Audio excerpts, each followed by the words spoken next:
The city just never stops moving, and you can get lost in that constant flow. I was deeply connected to nature, and living in a city brings me to a point once in a while. I really need to break out of it.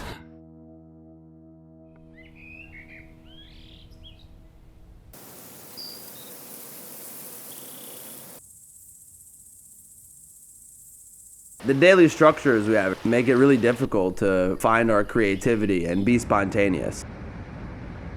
So we decided to do something about it. Nick and I hit the road out west to discover and to embrace and to bring back as much as we can.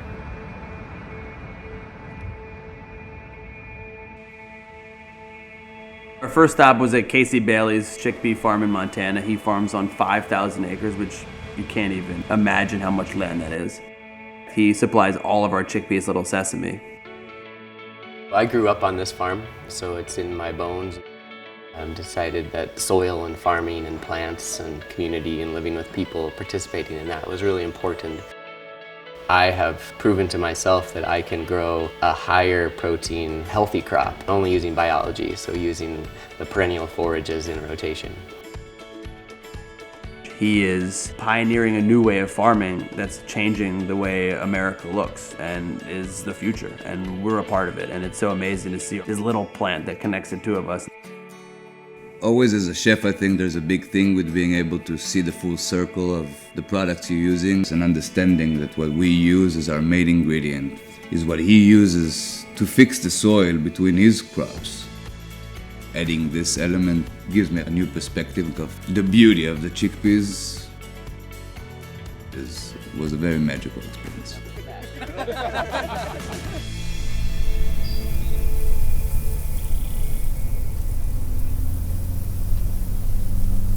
So we left the Great Plains and the grasslands and the big sky, and we worked our way through Oregon and landed in Portland. Good deal. Little Sesame reached out to me actually, and we had never met before. So I looked at their food and style and branding and all that stuff were really similar to ours at Tusk, so it seemed to make sense. Tusk is this beautiful restaurant. What they say about themselves are like aggressively seasonal, and that is what they are. And everything was this true reflection of what is being grown today. We bought ingredients this morning. We threw a ton of herbs on everything, and it was just this big, flavored, bold, fresh, exciting burst of energy. What an awesome restaurant. We packed up and hit the road to Tillamook, Oregon, with our new friend Sam along for the ride. Little Sesame and I were talking, and we wanted to do something that, highlighted Oregon produce. Jacobson was really like a great spot that is able to highlight all the great stuff we get in Oregon. Along the way, we collected artichokes from a friend's farm. We picked up grass-fed beef from a local ranch. We foraged for sea beans. We found wasabi that we ended up using. I mean, we just experienced the coast and the food and the beautiful food culture that existed there. We'd all been working so hard to create this moment. It just happened before our very eyes.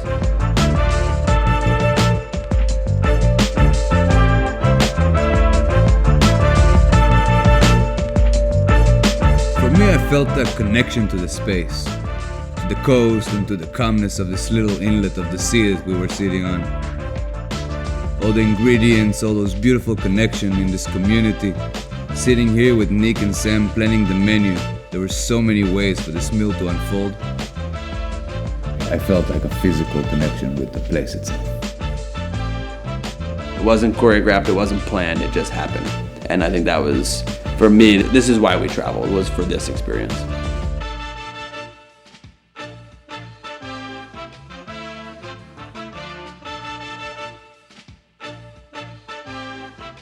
And then we continue down the one and land in Santa Cruz, where we were lucky enough to spend the day at Life Lab. This is just a very special place in the world here. For the last 52 years, there have been these very rich, very influential programs. What we bring to it is how to connect kids through gardens as classrooms with food and where the food comes from and how it helps our bodies and developing healthy eating habits at an early age. Also, how to use a garden as a vibrant, living classroom. It's just amazing because the learning comes alive for the kids. And to land here in this tranquil oasis of a space with the kids was just so grounding for us and brought us back to, again, why we do what we do, which is about connecting people to good food and about creating this community of people that really care about good food. Here is where it's happening. This is the epicenter of the movement.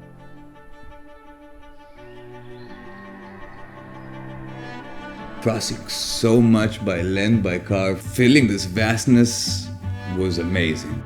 One of the lessons I can take from it is like, we don't give ourselves enough time in the everyday to nurture a relationship in the same way. It was this true celebration of community. It was this chefs and farmers and winemakers, all new friends coming together to celebrate what we do every day and why we work hard to do what we do. And this power of food is this connector, a social tool that just goes deeper than any of us.